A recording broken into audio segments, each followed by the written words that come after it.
तो नमस्कार, आप सभी का स्वागत है आपके अपने यूट्यूब चैनल एक्सेस एकेडमी पर। दोस्तों, टीजीटी पीजीटी नागरिक शास्त्र रिमाइंडर सीरीज के अंतर्गत आज की इस वीडियो में प्रस्तुत है नागरिक शास्त्र अथवा राजनीति विज्ञान के महत्वपूर्ण प्रश्नों का वन लाइनर रिवीजन नोट्स, जो आप सभी की आगामी परीक्षाओं जैसे TGT PGT LT grade GIC प्रवक्ता असिस्टेंट प्रोफेसर भर्ती केंद्रीय विद्यालय संगठन और नेट जेआरएफ के लिए बहुत ही उपयोगी है। दोस्तों, आज की इस वीडियो में हम राजनीति शास्त्र के प्रमुख कथन और विविध से जुड़े हुए महत्वपूर्ण प्रश्नों को रिवाइज करेंगे। तो वीडियो में आगे बढ़ने से पहले छोटी सी रिक्वेस्ट है कि प्लीज वीडियो को लाइक करें, दोस्तों में शेयर करें तथा चैनल को सब्सक्राइब करके बेल आइकन दबा लें आगे की तैयारी फ्री ऑफ कॉस्ट जारी रखने के लिए। तो आइए साथियों, शुरू करते हैं आज का वीडियो और देखते हैं आज के वीडियो का पहला प्रश्न। सबसे पहले राजनीति विज्ञान से संबंधित महत्वपूर्ण कथनों को देख लेते हैं।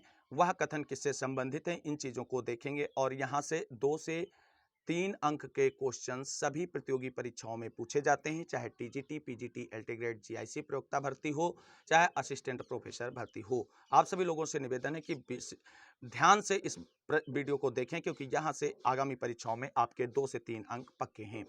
पहला कथन है सद्गुण ही ज्ञान है, यह कथन सुकरात का है। और न्याय शक्तिशाली का हित है, यह कथन थ्रेसिमेकस महोदय का है।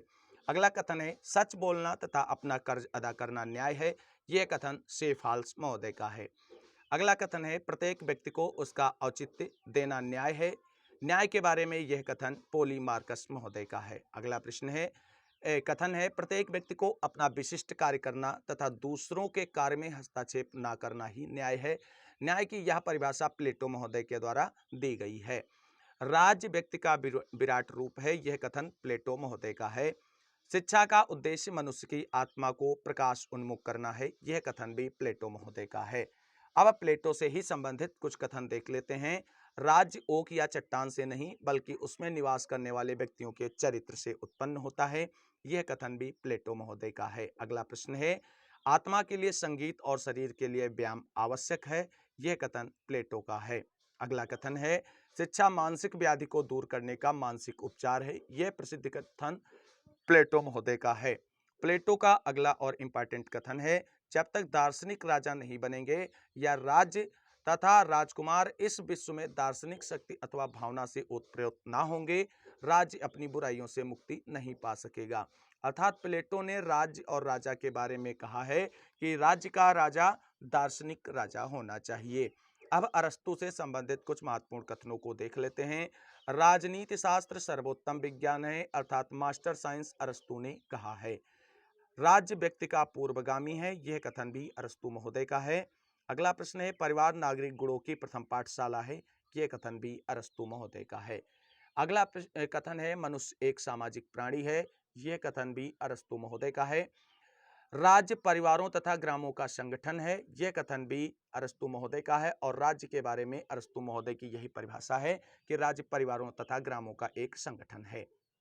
अगला प्रश्न कथन है विधि सब प्रकार के दोषों से मुक्त विवेक है, यह कथन भी अरस्तु का है। और आप सभी लोग जानते हैं अरस्तु राजनीति विज्ञान में काफी महत्वपूर्ण विचारक के रूप में जाने जाते हैं, क्योंकि इन्हें राजनीति विज्ञान का जनक कहा जाता है। अगला कथन है समाज के बाहर रहने वाला व्यक्ति या तो देवता है या पशु है, यह महत्वपूर्ण कथन अरस्तु महोदय का है और ये बार बार परीक्षाओं में पूछा गया है। अगला कथन है जिन राज्यों में न्याय नहीं रह जाता वह डाकुओं के झुंड मात्र कहे जाते हैं, यह कथन ऑगस्टीन महोदय का है। अगला कथन है राज्य तथा ईश्वर में इतनी अधिक समानता है कि यह कहना उचित है कि राजा ही ईश्वर है, अर्थात राजा को ईश्वर की संज्ञा किसने प्रदान की है, तो राजा को ईश्वर की संज्ञा जेम्स प्रथम ने प्रदान की है। अगला कथन है राजा को शेर के समाज सूर तथा लोमड़ी की भांति चतुर होना चाहिए, यह कथन मैकियावेली महोदय का है।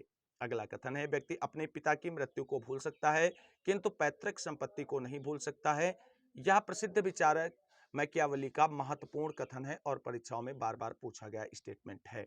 अगला कथन है राज्य परिवारों और उसकी सामान्य संपत्ति का ऐसा समूह है जो सर्वोच्च शक्ति और विवेक द्वारा शासित होता है, यह राज्य के परिभाषा बोंदा के द्वारा दी गई है। बोंदा का अगला प्रमुख कथन है प्रभुसत्ता नागरिकों और शासितों के ऊपर ऐसी शक्ति है जिस पर कानून का कोई बंधन नहीं होता है, बोंदा के द्वारा यह प्रभुसत्ता की परिभाषा दी गई है। अगला कथन भय मैं और भय दोनों जुड़वा भाई हैं। ये कथन हाब्स महोदय का है और हाब्स के जन्म के बारे में जुड़ा हुआ है। हाब्स महोदय ने कहा है कि मैं और मेरा भय जो है ये दोनों जुड़वा भाई हैं। अगला प्रश्न है, कथन है प्राकृतिक अवस्था में मनुष्य का जीवन एकाकी, दीनहीन, घृणित, पाशविक और क्षण भंगुर था। यह कथन किसका है? हाब्स का है। साथियों, अगर मनुष्य के केवल बुरे पक्ष का वर्णन किया जाए तो आप समझ जाना कि यह हाब्स महोदय का कथन है। अगला कथन है प्राकृतिक विधियां बुद्धिमत्ता की विधियां हैं। यह भी कथन हाब्स महोदय का है। अगला कथन है कानून संप्रभु का आदेश है। कानून की यह परिभाषा हाब्स महोदय की है। अगला कथन है प्राकृतिक अवस्था शांति, सद्भावना, पारस्परिक सहयोग तथा सुरक्षा की अवस्था थी। तो ये लाक महोदय ने कहा है। साथियों, अगर मनुष्य के केवल और केवल अच्छे स्वभाव का वर्णन किया जाए प्राकृतिक अवस्था में तो लाक का कथन होगा, और अगर केवल बुरे पक्ष का वर्णन किया जाए तो हाब्स महोदय का होगा। जीवन, स्वतंत्रता और संपत्ति के अधिकार प्राकृतिक अधिकार हैं। ये कथन लाक महोदय का है और परीक्षाओं में कई बार पूछा गया स्टेटमेंट है। अगला कथन है प्राकृतिक कानून नैतिकता के ये नियम हैं जो मनुष्य की अंतरात्मा पर अंकित होते हैं। ये कथन भी लाक महोदय का है। जहां कोई कानून नहीं है वहां कोई स्वतंत्रता नहीं। यह कथन लाक महोदय का है। अगला कथन, अब कुछ महत्वपूर्ण रूसों से संबंधित कथनों को देखते हैं। मनुष्य स्वतंत्र पैदा होता है परंतु वह सर्वत्र बेड़ियों में जकड़ा है। यह कथन रूसो महोदय का है। प्रकृति की और लौटो नारा रूसो ने दिया है। अगला कथन है प्राकृतिक अवस्था में मनुष्य समान, आत्मनिर्भर तथा संतुष्ट था। यह कथन भी और रूसो का है। अगला कथन है व्यक्ति राज्य में उतना ही स्वतंत्र है जितना प्राकृतिक अवस्था में था। यह कथन रूसो महोदय का है। अगला कथन है जो सामान्य हित का अनुपालन नहीं करता उसे स्वतंत्र होने के लिए विवश किया जाएगा। यह कथन रूसो महोदय का है। अगला कथन है कला और विज्ञान के विकास ने मानव को खराब कर दिया। कला और विज्ञान के विकास ने मानव को खराब कर दिया। ये बहुत ही इंपॉर्टेंट स्टेटमेंट है रूसो का, और इसी स्टेटमेंट पर जो है इसे बहुत बड़ा पुरस्कार भी मिला था। अगला कथन है वह प्रथम व्यक्ति जिसने एक भूमि के टुकड़े के चतुर्दिक बाड़ा बनाया तथा कहा कि यह मेरी भूमि है, और जिसका कि अन्य व्यक्तियों ने अपनी नादानी के कारण विश्वास कर लिया। समाज का यथार्थ संस्थापक वही है। यह कथन रूसो का है और समाज की स्थापना के बारे में दिया गया है। मनुष्य को स्वतंत्र होने के लिए विवश किया जा सकता है, ऐसा रूसो मानते हैं। अगला रूसो का प्रसिद्ध कथन है राज्य की सदस्यता के बिना व्यक्ति के लिए नैतिक जीवन असंभव है। अगला कथन है सरकार राज्य का जीवित औजार है। सरकार के बारे में यह बहुत ही महत्वपूर्ण स्टेटमेंट रूसो की तरफ से व्यक्त किया गया है। अगला स्टेटमेंट है जिस तरह से बिना आत्म विनाश के व्यक्ति अपने जीवन और व्यक्तित्व को दूसरों को नहीं दे सकता है, एक पेड़ अपने अंकुरित होने के अधिकार को दूसरे को नहीं दे सकता है, उसी प्रकार बिना आत्म विनाश के संप्रभुता दूसरे को नहीं दी जा सकती। यह कथन लीवर महोदय का है। अगला कथन है प्रकृति ने मानव जाति को दुख और सुख नामक दो स्वामियों के शासन में रखा है। यह कथन बेंथम महोदय का है। प्रत्येक व्यक्ति एक गिना जाए, कोई भी एक से अधिक न गिना जाए। ये कथन भी बेंथम महोदय का है। अगला प्रश्न कथन है पुष्पन खेलना उतना ही अच्छा है जितना कि कविता पढ़ना। यह कथन बेंथम महोदय का है। अब राजनीतिक विचारक मिल से संबंधित कुछ महत्वपूर्ण कथनों को देख लेते हैं। पहला कथन है अपने ऊपर, अपने शरीर और मन पर व्यक्ति संप्रभु होता है। यह कथन मिल महोदय का है। व्यक्ति के स्वास्थ्य संबंधी कार्य में राज्य के को हस्तक्षेप नहीं करना चाहिए। यह मिल महोदय ने कहा है। अगला कथन मिल का है एक संतुष्ट सुअर से असंतुष्ट सुकरात होना, मनुष्य होना तथा संतुष्ट मूर्ख की अपेक्षा असंतुष्ट सुकरात होना अच्छा है। यह कथन मिल महोदय का है। अगला है स्वतंत्रता बंधनों का अभाव है। स्वतंत्रता की यह परिभाषा मिल महोदय ने दी है। अगला कथन है राज्य सर्वशक्तिमान, दोष शून्य तथा ईश्वरीय है। यह कांट महोदय का विचार है और कथन है। अगला कथन है जो हीगल से संबंधित अब कुछ कथनों पर नजर डालते हैं। पहला है राज्य पृथ्वी पर ईश्वर का अवतरण है, पदावरण है। ये सारी चीजें हीगल महोदय ने कही हैं। अगला कथन है राज्य मानव लक्ष्य की सर्वोत्तम अभिव्यक्ति। ये भी हीगल महोदय ने कहा है। अगला है विवेक ही वास्तविक है और वास्तविक ही बौद्धिक है। यह कथन भी हीगल महोदय का है। अब ग्रीन महोदय से जुड़े हुए कुछ महत्वपूर्ण कथनों पर विचार करते हैं। पहला कथन है संकल्प ना की शक्ति राज्य का आधार है। यह ग्रीन महोदय का प्रसिद्ध स्टेटमेंट है और 10 से अधिक बार परीक्षाओं में पूछा गया है। अगला कथन है राज्य का कार्य मानव विकास के मार्ग में आने वाली बाधाओं को बाधित करना है। यह कथन ग्रीन महोदय का है। अगला कथन देख लेते हैं। ग्रीन महोदय का ही अगला कथन है उन्होंने कहा है स्वतंत्रता उन कार्यों को करने तथा उपयोग करने की क्षमता को कहते हैं जो करने योग्य तथा उपयोग करने योग्य हैं। अगला कथन है राज्य का कर्तव्य उन दशाओं को जन्म देना है जिसमें नैतिकता का विकास संभव हो सके। अगला ही ग्रीन का ही कथन है कि मानवीय चेतना स्वतंत्रता चाहती और स्वतंत्रता में अधिकार निहित हैं और अधिकारों की रक्षा के लिए राज्य आवश्यक है। ये ग्रीन का स्टेटमेंट है। अब कार्ल मार्क्स से जुड़े हुए कुछ महत्वपूर्ण कथनों पर विचार कर लेते हैं। दार्शनिकों ने अब तक विश्व की व्याख्या की है परंतु महत्वपूर्ण कार्य इसे बदलना है, ये मार्क्स महोदय का स्टेटमेंट है। अगला कथन है राज्य धनी वर्ग द्वारा गरीब वर्ग के उत्पीड़न का यंत्र है। ये बहुत ही इंपॉर्टेंट स्टेटमेंट है जो कार्ल मार्क्स के द्वारा दिया गया है। अगला कथन है मैंने हीगल के दर्शन को सिर के बल खड़ा पाया और उसे पैरों के बल खड़ा कर दिया। यह कथन मार्क्स महोदय का है। अगला कथन है मार्क्स का अब तक के समाज का इतिहास वर्ग संघर्षों का इतिहास रहा है। विश्व के मजदूरों एक हो जाओ, तुम्हारे पास बेड़ियों के अतिरिक्त होने के लिए कुछ भी नहीं है और जीतने के लिए सारा संसार है। यह कथन मार्क्स का है। अगला कथन है मनुष्यों की चेतना उनके सामाजिक स्तर को निर्धारित नहीं करती बल्कि उनका सामाजिक स्तर उसकी चेतना को निर्धारित करता है। यह कथन भी कार्ल मार्क्स महोदय का है। अगला कथन है जो कार्ल मार्क्स का बहुत ही फेमस और प्रसिद्ध स्टेटमेंट है अतिरिक्त मूल्य उन दो मूल्यों का अंतर है जिसे एक श्रमिक पैदा करता है और जिसे वह वास्तव में पाता है। ये कार्ल मार्क्स का कथन है। अगला कथन देखते हैं राज्य अंततः मुरझा जाएगा। यह कथन एंजल्स का है जो कार्ल मार्क्स के सहयोगी रहे हैं। राजनीतिक शक्ति आर्थिक शक्ति की सेविका है। यह कथन भी एंजल्स महोदय का है। पूंजीवादी राज्य श्रमिकों के विद्रोह के विरुद्ध प्रहरी की भांति खड़ा है। यह कथन भी एंजल्स महोदय का है। अब लेनिन से जुड़े हुए कुछ महत्वपूर्ण कथनों पर विचार करते हैं। पहला कथन है राज्य धनवान वर्ग के हाथ की कठपुतली है, वह सर्वहित या जन कल्याण का साधन नहीं हो सकता है। यह कथन लेनिन का है। अगला कथन है राज्य जनसंख्या के अधिकांश भाग पर शासन करने वाली पूंजीपतियों के हाथों में शोषण का साधन है। यह कथन भी लेनिन महोदय का है। अगला कथन है एक दल की तानाशाही मजदूर वर्ग की तानाशाही नहीं है बल्कि मजदूर वर्ग पर तानाशाही है। यह कथन कार्ट्सकी महोदय का है। अगला स्टेटमेंट है राज्य पारस्परिक भरोसे के लिए एक ज्वाइंट स्टॉक कंपनी है। यह कथन स्पेंसर महोदय का है। अगला कथन है चूंकि समाज का स्वरूप संघात्मक है अतः सत्ता भी संघात्मक होनी चाहिए। यह प्रसिद्ध विचारक लास्की का स्टेटमेंट है। अगला प्रश्न है कथन है अधिकार सामाजिक जीवन की वह परिस्थितियां हैं जिनके बिना साधारणतः कोई मनुष्य अपनी पूर्ण क्षमता का विकास नहीं कर सकता है। यह कथन भी लास्की महोदय का अधिकार की परिभाषा के रूप में दिया गया है। अगला कथन है स्वतंत्रता का अर्थ ऐसे वातावरण की स्थापना करना है जिसमें व्यक्ति का पूर्ण विकास हो सके। स्वतंत्रता की यह प्रसिद्ध परिभाषा लास्की महोदय के द्वारा दी गई है। अगला स्टेटमेंट है मुझे केक खाने का कोई अधिकार नहीं है यदि मेरे पड़ोसी को रोटी भी प्राप्त ना हो। ऐसे विचार लास्की ने व्यक्त किए हैं। अगला कथन है राजनीतिक स्वतंत्रता कभी भी वास्तविक नहीं हो सकती जब तक उसे आर्थिक समानता प्राप्त न हो। यह कथन लास्की महोदय का है। अगला कथन है सार्वजनिक वयस्क मताधिकार का कोई विकल्प नहीं है। यह प्रसिद्ध विचारक लास्की का स्टेटमेंट है। अगला स्टेटमेंट है लोकतांत्रिक विचार का आर्थिक पक्ष ही समाजवाद है। ये सिडनी वेब का कथन है। अगला कथन है समाजवाद आय की असमानता के अतिरिक्त और कुछ नहीं है। ऐसी विचार जॉर्ज बर्नार्ड शॉ ने व्यक्त किए हैं। अगला कथन है विश्व शांति कायरो का स्वप्न है, युद्ध पुरुष के लिए वैसा ही है जैसा नारी के लिए मातृत्व। ये प्रसिद्ध फांसीवादी नाजीवादी विचारक मुसोलिनी का स्टेटमेंट है। मुसोलिनी का अगला स्टेटमेंट है स्वतंत्रता एक मृत शरीर की भांति उसे मैं ठोकर मारता हूं। मैं इटली में व्यवस्था और अनुशासन चाहता हूं। मुसोलिनी का अगला एक और प्रसिद्ध कथन है सब कुछ राज्य के अंदर है, राज्य के बाहर और विरुद्ध कुछ भी नहीं है। अगला स्टेटमेंट है साम्राज्यवाद जीवन का नित्य और अडिग नियम है। यह भी मुसोलिनी ने कहा है। अगला कथन है राज्य ना तो भगवान की सृष्टि है, ना उच्च भौतिक शक्ति का परिणाम, ना परिपाटी है और न ही परिवार मात्र। यह कथन गार्नर महोदय का है।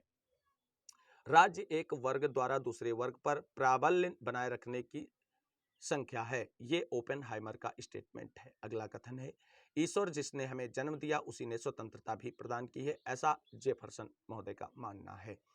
अगला कथन है एक नगर की स्थापना बिना भूमि के संभव है परंतु बिना ईश्वर में विश्वास के राज्य स्थापित नहीं हो सकता, ऐसा प्लूटार्क महोदय मानते हैं। अगला कथन है समाजवाद उस टोप के समान है जिसने अपना आकार खो दिया है क्योंकि इसे सभी धारण करते हैं। यह कथन CEM जोड महोदय का है। स्वतंत्रता और समानता असंगति है। यह प्रसिद्ध कथन डी टॉकविल महोदय का है। राज्य इतिहास की उपज है, ऐसा बर्गेस महोदय मानते हैं। अगला कथन है स्वजन समूह समाज को जन्म देता है और समाज आगे चलकर राज्य को जन्म देता है। यह कथन प्रसिद्ध समाजशास्त्री मैकाइवर का है। अगला कथन है, कानून की विशाल पुस्तक में राज्य केवल नए वाक्य जोड़ देता है और पुराने वाक्य इधर उधर कर देता है। पुस्तक का अधिकांश भाग राज्य द्वारा कभी नहीं लिखा गया है, ऐसा मैकाइवर महोदय मानते हैं। अगला कथन है, कानूनी संप्रभुता के पीछे एक दूसरा संप्रभु विद्यमान है जिसके सामने कानूनी संप्रभु को झुकना पड़ता है, ऐसा डाइसी महोदय मानते हैं। अगला कथन है, प्रभुसत्ता को त्यागना आत्महत्या के समान है, ऐसा गार्नर महोदय मानते हैं। अगला कथन है, राजनीतिक स्वतंत्रता आर्थिक समानता के बिना कपोल मात्र है, कपोल कल्पना है। यह GDH कोल महोदय का स्टेटमेंट है। कोल महोदय का अगला स्टेटमेंट है, पूर्णतया शुद्ध तथा प्रजातांत्रिक प्रतिनिधित्व केवल व्यावसायिक प्रतिनिधित्व ही होता है। अगला कथन है, सार्वभौमिक पेस्क मताधिकार वास्तव में सार्वभौमिक नहीं है, ऐसा गिलक्रिस्ट महोदय मानते हैं। अगला कथन है, जिस प्रकार बदसूरती का न होना खूबसूरती नहीं है, उसी प्रकार बंधनों का अभाव भी स्वतंत्रता नहीं है। यह कथन बारकर महोदय का है। अगला कथन है, स्वतंत्रता प्रतिबंधों का अभाव नहीं वरन अनुचित प्रतिबंधों के स्थान पर उचित प्रतिबंधों का व्यवस्था है। मैकेंजी महोदय का यह प्रसिद्ध कथन स्वतंत्रता की परिभाषा को लेकर के है। अगला कथन है, सरकार के स्वरूप को लेकर मूर्ख विवाद करते हैं, जो सुशासन करती है वही सरकार सर्वोत्तम है। सरकार से जुड़ा हुआ यह बहुत ही महत्वपूर्ण स्टेटमेंट है।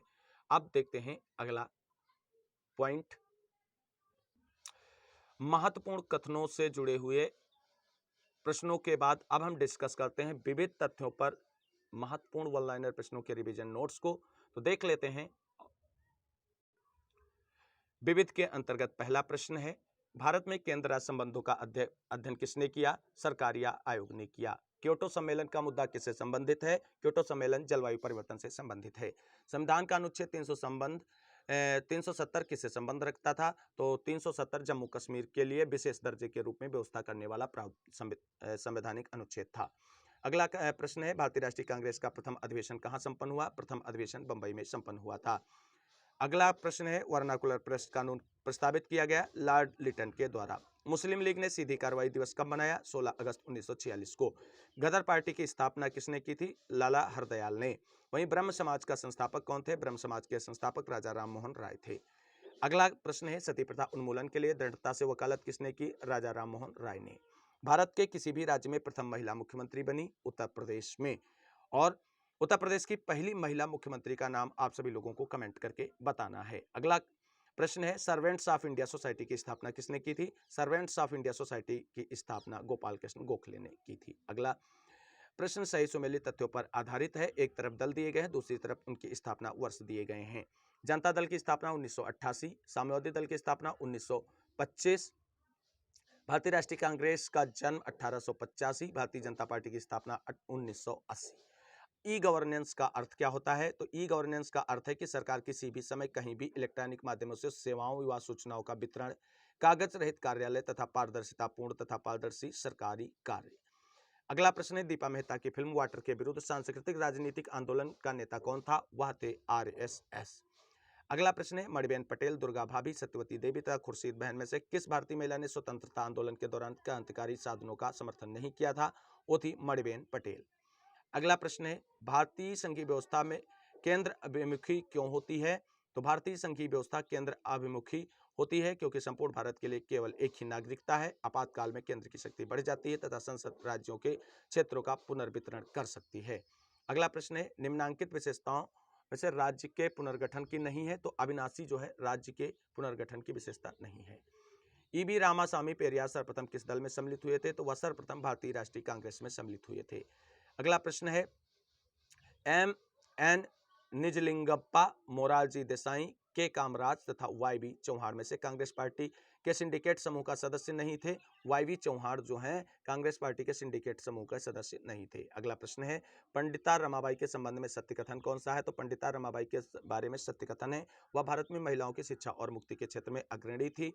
दूसरा पॉइंट है, वह the high cast Hindu women की लेखिका भी रही हैं और यह पुस्तक एग्जाम में पूछी गई है। इसको आप सभी लोग थोड़ा इंपॉर्टेंट मानकर नोट डाउन कर सकते हैं। अगला प्रश्न देखते हैं, अगला प्रश्न है, वंदना शिवा किस लिए जानी जाती हैं? वंदना शिवा पर्यावरण हितैषी, नारीवादी यानी इको फेमिनिस्ट के रूप में जानी जाती हैं। अगला प्रश्न है, भारत में मुख्य सूचना आयुक्त तथा सूचना आयुक्तों की नियुक्ति कितने वर्षों के लिए की जाती है? 5 वर्षों के लिए की जाती है। अगला प्रश्न है, निम्नलिखित एक मुगल विरासत है जो अंग्रेजों ने भारतीय प्रशासन तक पहुंचा दी, वह है सैनिक प्रशासन। अगला प्रश्न है, निम्नलिखित मूल अधिकारों तथा निर्देशक तत्वों के संबंध में दिए गए वक्तव्यों में से सही वक्तव्य चुनिए। सही वक्तव्य है, कुछ मामलों में नीति निर्देशक तत्वों को मूल अधिकारों पर प्राथमिकता दी जा सकती है। अगला प्रश्न है, संघ सरकार का राज्यों को विशेष दर्जा दिए जाने का तात्पर्य क्या है? विशेष दर्जा दिए जाने का तात्पर्य है केंद्रीय सहायता का एक बड़ा प्रतिशत अनुदान सहायता में दिया जाता है। अगला प्रश्न है, अमेरिकी स्वतंत्रता की घोषणा 1776 किसने लिखी थी? तो अमेरिकी स्वतंत्रता की घोषणा 1776 ईस्वी में थॉमस जेफरसन महोदय के द्वारा लिखी गई थी। अगला प्रश्न है, भारतीय लोकतंत्र को प्रभावित करने वाला महत्वपूर्ण कारक कौन है? वह है जाति की राजनीति। अगला प्रश्न है, अखिल भारतीय सिविल सर्विसेज के अभ्यर्थियों का चयन किया जाता है? तो संघ लोक सेवा आयोग के द्वारा किया जाता है। अगला प्रश्न है, साइमन कमीशन की नियुक्ति का एक कारण नहीं बताया जाता है, यानी किस कारण से साइमन कमीशन की नियुक्ति नहीं की गई थी? वह है गांधी जी द्वारा असहयोग आंदोलन आरंभ करने की धमकी। अगला प्रश्न है, निम्नलिखित असहयोग आंदोलन 1921 से 22 के कार्यक्रम से संबंधित नहीं थे, तो ब्रिटिश अधिकारियों का अपमान करना ये इससे संबंधित नहीं था। अगला प्रश्न है, राज्य के नीति निर्देशक सिद्धांत क्या प्रतिबिंबित करते हैं? राज्य के नीति निर्देशक सिद्धांत संविधान निर्माताओं के सामाजिक तथा आर्थिक न्याय के दर्शन को प्रतिबिंबित करते हैं। अगला प्रश्न है, निम्नलिखित प्रावधान राज्य के नीति निर्देशक तत्वों के अंतर्गत उल्लिखित नहीं है, तो नैसर्गिक स्वतंत्रता के संरक्षण का जो प्रावधान है वो राज्य के नीति निर्देशक तत्वों के अंतर्गत उल्लिखित नहीं है। अगला प्रश्न है, राज्य के नीति निर्देशक तत्वों में शामिल नहीं है, महिला सशक्तिकरण सुनिश्चित करना ये सम्मिलित नहीं है। गांधी के स्वराज की अवधारणा क्या थी? गांधी जी के स्वराज की अवधारणा सुशासन की थी। अगला प्रश्न है, द्वैध शासन प्रणाली प्रांतों में कब लागू की गई? प्रांतों में द्वैध शासन प्रणाली 1919 के अधिनियम द्वारा लागू की गई। अगला प्रश्न है, अध्यक्ष सदन के किसी भी सदस्य को बोलने से रोक सकता है और अन्य किसी सदस्य को बोलने दे सकता है, यह धारणा क्या कहलाती है? यह धारणा बैठ जाना कहलाती है। अगला प्रश्न है, एक सदन का सदस्य बने बिना सदन की अध्यक्षता कौन करता है? वह होता है भारत का उपराष्ट्रपति। अगला प्रश्न है, 2001 की जनगणना के अनुसार उत्तराखंड का सबसे कम जनसंख्या घनत्व वाला जिला था, वो था उत्तरकाशी। शिक्षित बनो, संघर्ष करो, संगठित बनो, यह नारा किसने दिया है? यह नारा भीमराव अंबेडकर जी ने दिया है। अगला प्रश्न है, लोक सेवाओं में नियुक्ति का तरीका नहीं है, निर्वाचन जो है लोक सेवाओं में नियुक्ति का तरीका नहीं है। आज की वीडियो का अंतिम प्रश्न है दोस्तों, भारत का राष्ट्रीय ध्वज संविधान सभा ने कब स्वीकार किया था? तो राष्ट्रीय ध्वज 22 जुलाई 1947 को स्वीकार किया गया था। राष्ट्रीय गान कब स्वीकार किया गया था? इस प्रश्न का आंसर आप सभी लोग कमेंट करके जरूर बताएं। आज की वीडियो में इतना ही साथियों। राजनीति विज्ञान के टीजीटी पीजीटी रिमाइंडर सीरीज की वीडियो सीरीज का ये अंतिम वीडियो था। इसके बाद आप सभी लोगों के लिए प्रैक्टिस सेट और थ्योरेटिकल क्लासेस शुरू की जाएंगी। आप सभी लोगों को आगे की तैयारी फ्री ऑफ कास्ट इसी चैनल के माध्यम से कराते रहेंगे। जो साथी अभी तक चैनल से नहीं जुड़े हैं, प्लीज़ चैनल से जुड़ जाएं और इस वीडियो को लाइक करें, दोस्तों में शेयर करें और चैनल को सब्सक्राइब करके अपने साथियों को भी सब्सक्राइब करने के लिए बोलें। इस वीडियो को अंत तक देखने के लिए सभी साथियों को तहे दिल से शुक्रिया, बहुत बहुत धन्यवाद। मिलते हैं अगली वीडियो में, तब तक के लिए सभी साथियों को जय हिंद, जय भारत, वंदे मातरम। आप सभी साथियों का दिन शुभ हो।